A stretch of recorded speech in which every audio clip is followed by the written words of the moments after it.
Good afternoon, traders and investors from around the world. Josh Walter here, just taking Joel Ilconen's place for the week, filling in while he takes a very extended long weekend. We're going to have on Dennis Dick today. He's going to share some great stuff with us. But in the meantime, let's take a look at the futures. So S&P's down slightly, at least up from this morning's action, down by about 0.3% at 44.56.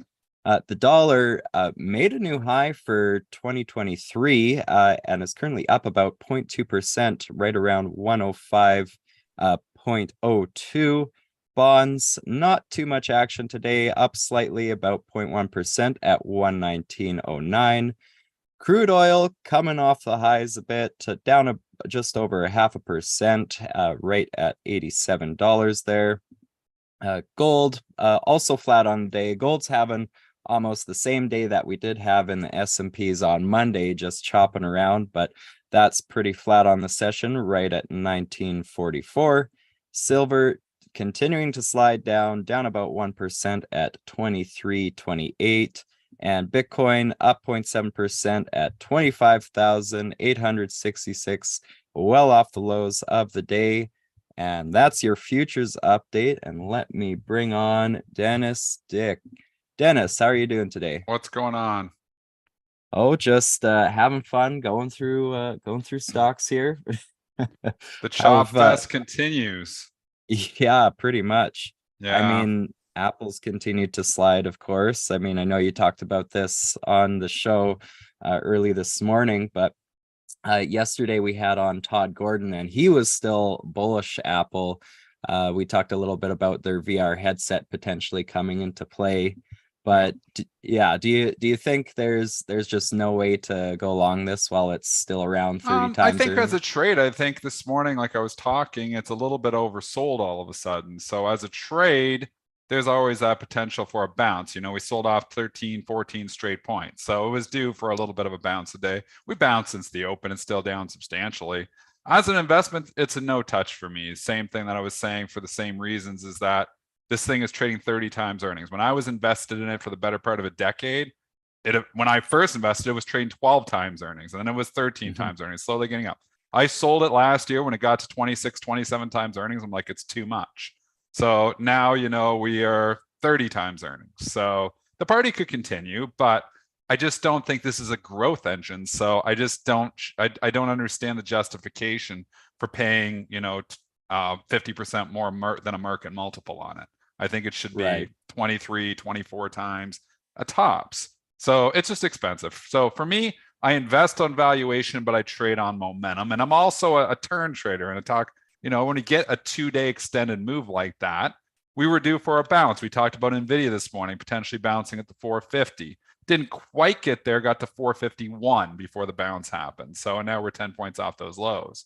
So I think all in all, we're still just in a trading range. I think being very, on one side bullish or one side bearish is not the place to be. I think there's going to be a lot of chops. So I think you've got to be just playing 3-4% higher, you're selling stocks, 3-4% lower, you're buying stocks, and just playing it all out.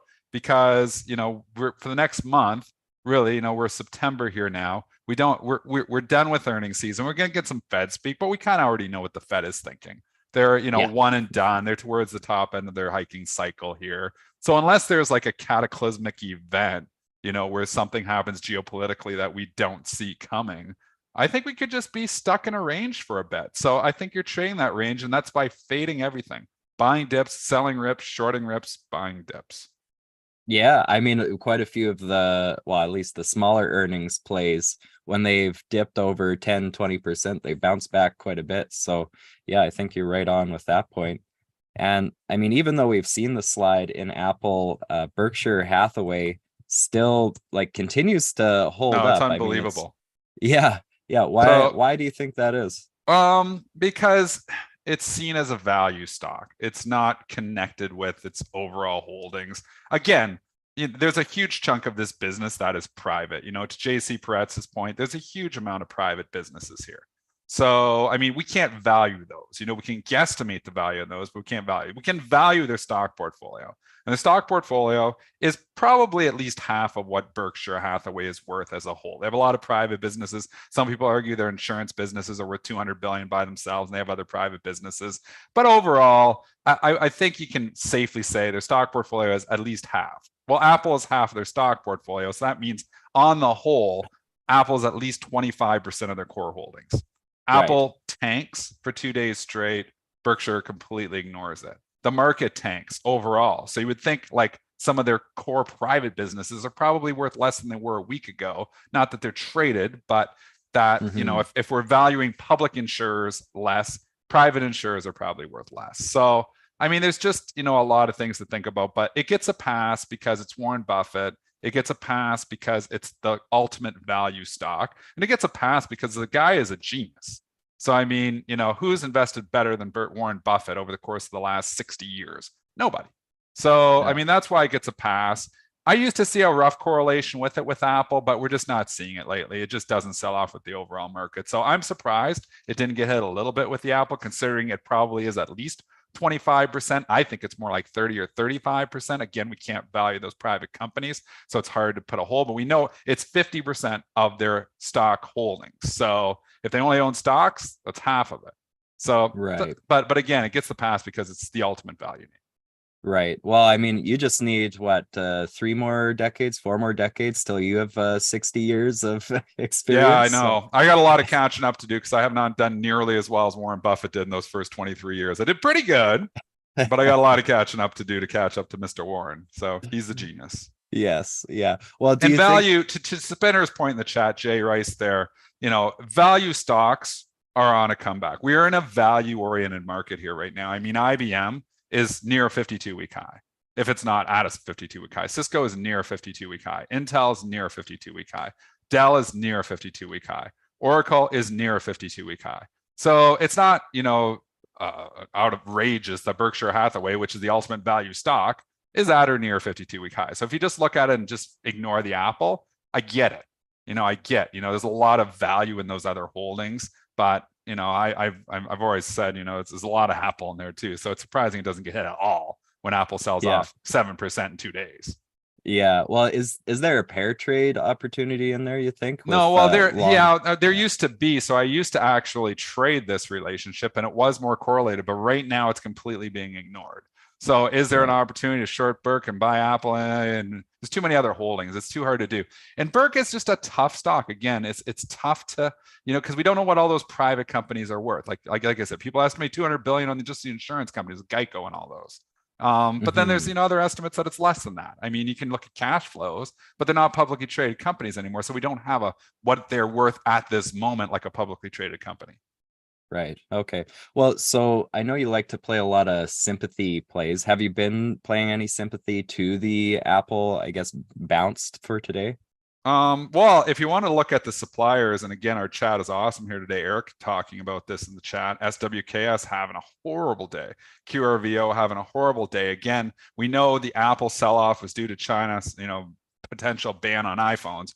Well, QRVO and SWKS make a hell of a lot of parts for those iPhones. So it's not surprising that those two stocks get hit. Cirrus Logic is another one, CRUS. That's been hit the last couple of days too. So, and then just looking at another one here, Broadcom is another one, but it's getting a little bit of a pass here. But yeah, QRVOs, SWKS, CRUS, those supply parts directly to the iPhone. Yeah. Thanks, Eric M, for mentioning that in the chat, keeping us on top of those. Well, I know you also like to do a little bit more of an overnight plays now.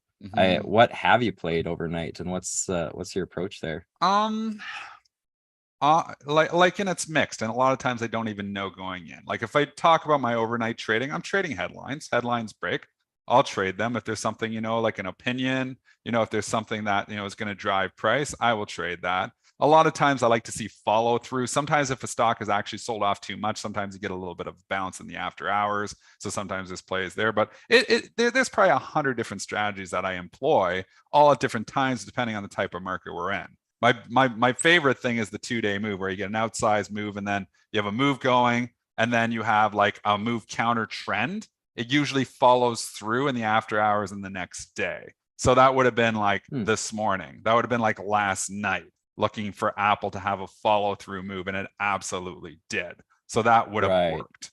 So, but Right. you know, there's all kinds of different strategies. You know, and I trade market neutral for the most part. I try to not, you know, if I get too long stocks, I short SPY. If I get too short stocks, I might buy some SPY. If it's a lot of tech stocks, I might buy some Qs, because I'm trying to extract alpha. And anybody who's listened to the show for the last few years knows, you know, I like to own stocks ahead of the reports. Obviously, we've got a number of companies that are going to report here tonight. Restoration Hardware being one of them. DocuSign is going to be one of them too. Last time I looked, DocuSign was actually, it's down a little bit here now, but it's been holding up okay today. So, and then we get, I believe Kroger reports on Friday, and that one's showing on some Friday strength morning. there too. Yeah. But we're kind of out of earnings season, so a lot of those strategies are on hold. Right. Okay. But so really the earnings plays that you do concentrate on the larger caps there, or will you? And the reason, if it's real small, I don't look at it. The reason this works, this strategy works overall, is because it's probably the stocks that people will be talking about. This is probably, we got, this stock's going to report here later next week, and it's the big name. So CNBC is talking about it. Twitter's talking about it. We're talking about it. I mean, there's just people. So there's a buzz created. So what you're trying to do with that strategy about being long these stocks 3-4 days before the report is extract the alpha from that buzz that has been created by social media. So those are the stocks. There's nothing else to talk about. I mean, when we look at this earnings calendar, we're coming to the end of it. But DocuSign's probably the big one tomorrow. Restoration Hardware is probably a pretty big one here as well. Now that didn't work that great with Restoration Hardware. It didn't work that great, and overall, it doesn't work that great on down days. Stocks still go down, which is why I usually try to hedge myself to a certain extent. Right. Okay. So in terms of the earnings, I mean, we've seen some retailers release earnings the past couple days, and I mean, this morning we had Designer Brands DBI report here, and I mean that's at least gone to the counter trend of a lot of earnings for the retail stocks here. What's your thoughts on playing these retail earnings? There's two types: the ones that have physical brick and mortar stores, and the bigger ones like the Nordstroms and the Macy's have struggled because of the expenses that are there. They're carrying a lot of debt to support those stores. And then there's the companies that actually make the clothing that they sell in those stores, and some of those have actually held up quite well. Ralph Lauren's held up a little, it's been hit, but hasn't been hit nearly as hard as some of the others. VF Corp comes to mind. And then there's like the little like smaller stores like the Abercrombie and Fitch that are just niche and they're doing their own thing. I would put AEO in that category, although American Eagle Outfitters didn't have the kind of quarter that Abercrombie did. Maybe A&F just set the bar a little bit too high because they reported blowaway numbers 2 weeks ago. AEO numbers were good, but maybe not good enough after that high bar was set. So it depends. Like you got to group your retailers. But, if I'm pairs trading, it's Nordstrom, it's Macy's, it's Kohl's. Those things all go together. Macy's is just an epic disaster. You're looking at a multi-year low here right now, down here at $11. I don't know the last time it was low. I think you're getting, 2020 we did when all the stores were closed. Exactly. Down when we were down there at $4, but it's been a while here. Nordstrom is approaching those lows as well. I talked about them closing the store in the Toronto Eaton Center there. There's flagship store, 3 floors of Nordstrom. It was the biggest store in that mall and the biggest mall in Toronto, and they're closing it. So, I mean, it's telling you there's struggling here. When you start seeing your stock closing stores, it's your sign to get the hell out. And Nordstrom here, August, what an August to forget about if you were a shareholder. $22 to $14, just been a disaster. The Nordstrom, I put in Nordson Corp. I see. JWN. Yes. Yeah, JWN. Yeah, gotcha. JWN. There we go. Yeah, I mean, even in Calgary, our local Nordstrom store was announcing that it's closing too. Maybe it's all the Canadian ones. I didn't know if it was all the Canadian ones or not, but it might be. Yeah, well, we just don't have the population to support a lot of these stores here. So I know you gotta go. Well, Toronto definitely does. They're just not doing well. Yeah, I guess so. Yeah, Toronto and Vancouver, the only two big population centers there. So yeah, it's quarter to the close here. So I know you have to go and do Yeah, I'm your going to go in a close. second. Keep in mind, I always look at the ex-dividend calendar to always the next day as well. UNH goes ex-dividend for $1.88. It's a defensive stock that sometimes, will trade up ahead of that dividend. It's actually up $7 today. So if you're actually playing it, I do this sometimes, buy these stocks a couple days before they go ex-dividend. Sometimes there's that upward bias. Again, it's defensive names that are really, it's a separation here today. I mean, we're half red and half green. All the green stocks are the low P stuff. So that's what they're buying. Some of the banks turned around here today, but it's lower PE stuff that's really going, or it's consumer staples and it's consumer utilities. That's really what is moving here today. Johnson Johnson's having a fantastic day. Got Home Depot and Lowe's going up. I wonder if that isn't a little bit the hurricane concerns here. Again, we don't know what this one out there, that's gonna. It's too far out to predict, I think, the path here yet, but we know it's going to be a big one.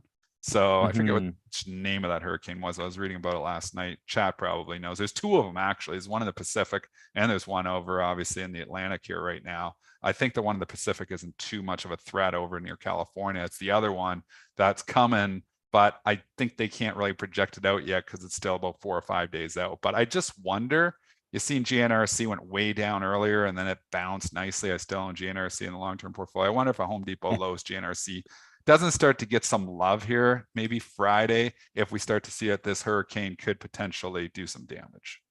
Right.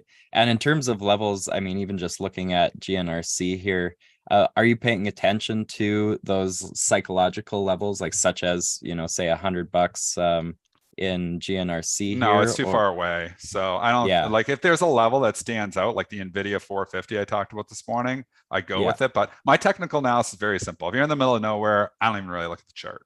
If you're coming up to a key level of support and resistance, like if GNRC was trading at like 102 right now and coming down, I'd say, yeah, bounce off the 100, but we're 118, so it's not in play. So, I mean, I'm always looking at certain levels, what's in play. So when I'm looking through charts, it's not so much, one, I want to know if stock's an uptrend or downtrend, but I know those like Apples and certain stocks you just know without even looking at the chart. But if I don't know the issue, I'm looking at the 90-day to let me know, hey, is this stock been relatively strong or relatively weak? And I know if I want to be biased to buy it or biased to sell it. Obviously stocks that are relatively weak, I usually am biased to short them. Relatively strong, I'm usually biased to buy them, buying dips on strong stocks, shorting weakness on weak stock, or shorting strength on weak stocks. Yeah. Oh, okay. Gotcha. And so with those levels, I mean, it talked a little bit about the closing, the closing print yesterday. Joel likes his closing levels to calculate all the pivots and whatnot. Do you use any of the pivot levels? No, none. No, I don't use any pivots. I don't know what it is. I know how to calculate it, but I don't figure it out for any stocks. I don't think there's anything there. I know Joel likes some of the stuff. If it works for you, by all means, continue to use it. I've never had any luck with a pivot. You're deriving, and I think Joel would say that too. Price is always number one, but then when you're trying to do the close, you're doing the low of the day and the high of the day, and you're calculating something out. I mean, you're reaching for a reason to maybe find a level that if it doesn't jump out at you on the 90-day like a sore thumb, I don't use it. So I don't use pivots. I don't use moving averages. I teach my technical analysis in less than 10 seconds. Let's go. Support, resistance, trends, 50% retracement. That was less than 4 seconds. All you need. Yeah, gotcha. Well, yeah, I mean, I especially look for if a level lines up on the daily, on the weekly, on the monthly, then that's definitely a big level to look for. Joel would probably call that a 5-star or something like that. But speaking of trends, have you seen VFS here, VinFast Auto? They've been in quite a downtrend the last week. I mean, they recently IPO'd on the Nasdaq, I believe. Have you been in this? Yeah, I see it in my filters and I hit it. And I see it hitting my filters. We talked about this in the show when I was around from 40 to 60 to 80. And I was like, I don't know where this party ends, but it eventually ends in tears. The tears happen 10 days later. So everybody's in tears who bought that thing. If you're buying this thing at a valuation twice GM or 3 times or 4 times GM when it got up to $80, you deserve to lose your money. Yes. I'm in a mood, man. I was this morning here too, not sugarcoating things, just looking, at, the facts here. I mean, you've got to have some consideration for valuation, not in your trading. If you want to trade that thing, it's one thing, but don't let the trade, don't get stuck in it, don't miss, because when the music stops, that VFS was definitely going down. So we didn't know where the music was stopping, but it was definitely going to end in tears. It's never coming back. I'm going to say it right now. Highly likely that this ever sees $93 again. It may hit 20, 25 again. I think when we look at this thing from 2 years from now, though, I think it's below 18. I think it could be below 10. I think it could be below 5. I think it could be below 2 when we look at it 10 years from now or 2 years from now, if it's even there. So I mean, you Right. just got to have some respect for valuation when you're investing, or all respect for valuation when investing, and some even when you're trading, knowing that that rug pull could come anytime because there's no value investor that was buying that. It was a great call by Spinner again, giving him the second shout out there. When that thing started selling off, he kind of predicted, he said, oh, it's got options out there now. This could be the turn. And that absolutely was. When the options came out, that was the top. Yeah. People just pile on there. Yesterday we also talked a bit about skiing. Do you ski at all, Dennis? No, not anymore. No. I'm too old for this, Josh. I fall down the hill and I'll break my ankle for sure. So no, my kids go. Both my kids ski. My wife still skis. I'm simply just not in the physical conditioning for skiing. My bones are old, and I do a little bit of jogging. Yeah. That's as far as my and I'm not going down hills and risking breaking my bones. Yeah, just take your bike on a nice flat path there. That's enough exercise. There you go. Well, actually it's about 8 minutes to the close here. Just let me know. I'm gonna hop. Okay. So I think I'm just trading the same way. I'm fading moves. So you see these big rallies, I'm selling stocks. You see the big dips, I'm buying some stocks. Just kind of going, and I think we could just be in a range for a while here. I'm not super bearish, I'm not super bullish. I am still investing cautiously, sitting with half cash, but that cash making 5.5% right now isn't that bad on these down days. Hard to beat. Yeah. Definitely. All right. Well, Josh, thank you very much. And look, I even I brought Joel here today because I knew everybody would be missing him. So I wore my Joel shirt. I do that every time he's away.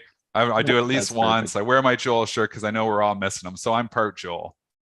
That's awesome. That's a volatile puppy right there. I'll have to get one of those. There you go. A volatile puppy. I forgot it said that. Okay, yeah. Josh, have a good one. Everyone in the chat, have a good day. Thanks so much for all the help, chat. We'll talk to you guys in the pre-market tomorrow. Yes. All right. Thanks, Dennis, for joining us. I'll take us to the close here. I mean, yeah. Yesterday we talked a little bit about Vail Resorts, MTN here. Got a bit of a run up and encountered some resistance today. I mean, if I'm honest, I probably wouldn't have called this level. It peaked at today's high was 248.61. I mean, it lined up with a couple other daily highs there, more so in July. I mean, just about to the penny there. But now it's selling off a little bit, but we'll see where it goes in the next few days. A couple other news items I wanted to talk about.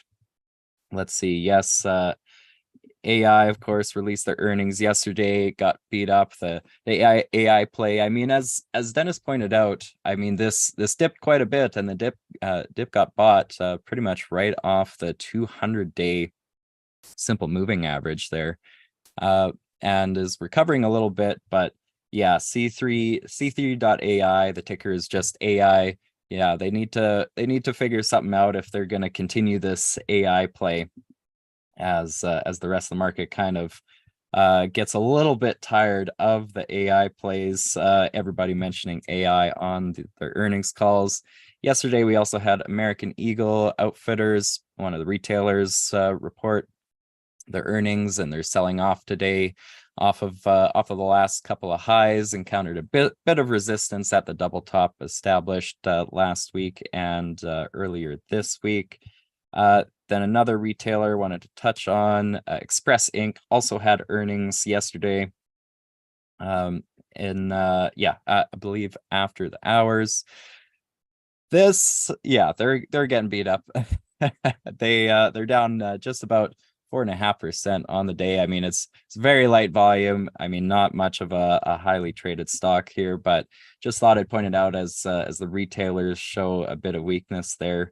And actually, as Dennis pointed out, the ones who use e-commerce are the ones that are doing a little bit better. So Earnings this morning, designer brands, DBI, they're up more than 22% today. I mean, they sold off quite a bit, but they still have actually that lines up with just about perfectly their last December high, which was 1335. Today they got to 1343, encountered that resistance, sold off, recovering a little bit there. But that they at least concentrate a little bit more on a mix of both bricks and mortar and e-commerce there. So we see them doing a little bit better. Well, I mean, 22% run is a fair bit better there. Also earnings this morning, TTC. I mean, it's another small company. They had worse than expected Q3 results here. They're down about 12% here, making a nice gap. Look at that between just about the high 90s all the way down to where it is now, around $87 here.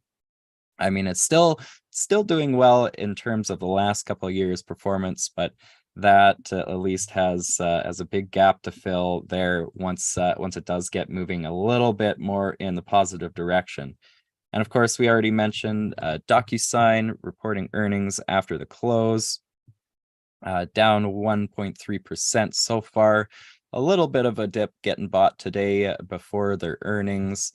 But as far as the levels go that Joel's been showing me, we'd be looking right around the 53.40 to 53.50 area. There's more or less a double top there on the upside. Beyond that, we're going all the way up to about 55.30 in that area. And personally, I like to use the 200-day moving average, which also sits right around the low $54 area. So that's also a level I'll be watching on the upside.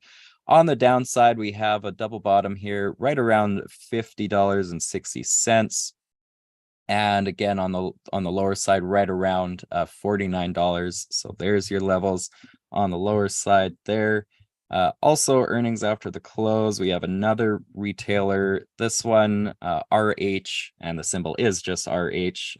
They specialize in a little bit more of a luxury furnishings, so they may hold up a bit more, being, well, actually we'll see what the we'll see what the earnings say. Don't want to speculate too much here. Currently down 1% heading into their earnings season here. I mean, on the downside, there's a few levels to look at right around 360, 362, I believe, if my charts will, there we go. Yeah, 361.73.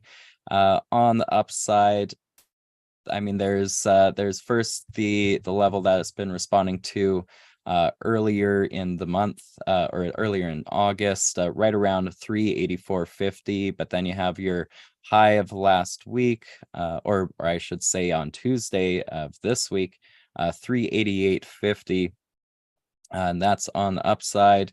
And on the lower side, I mean, we're getting down probably into the $340 area. Fubo, well, actually, just before I move on to other moving stocks, we also have Kroger reporting earnings tomorrow morning. That's about just about the most notable earnings of this week, or at least it's up there.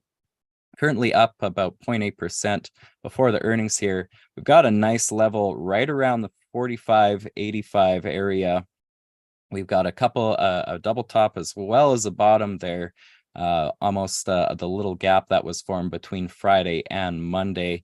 So 45.85, right around that area is going to be potential resistance. I mean, other than that, we get up to about 46.90. And on the low side, I mean, it gets a little bit scary once we start looking at under 45. I mean, it's been holding up this week so far at that $45 level, but once we reach that, I mean, there's really no support right until around 43.50. We got 20 seconds to the close here. Just before the close, I'll mention that we're going to have on none other than Kenny Glick tomorrow. So that should be a fun show. We'll probably cover a few smaller stocks. It'll be a fun Friday show. We got 5 seconds to the close here in the S&Ps. Where are we going to finish? We've been chopping around here, and there's the close right at 44.55, maybe 44.55.25. We'll see what the print ends up at, but that finishes down the day about 0.4%. Oh, and a little bit of a sell-off after the close here. All right. Well, thank you all for tuning in today, and we'll see you all tomorrow at 3:30 p.m. Eastern for the closing print. And then Joel will be back with you on Monday. So thanks for everyone for watching, and we'll see you all tomorrow.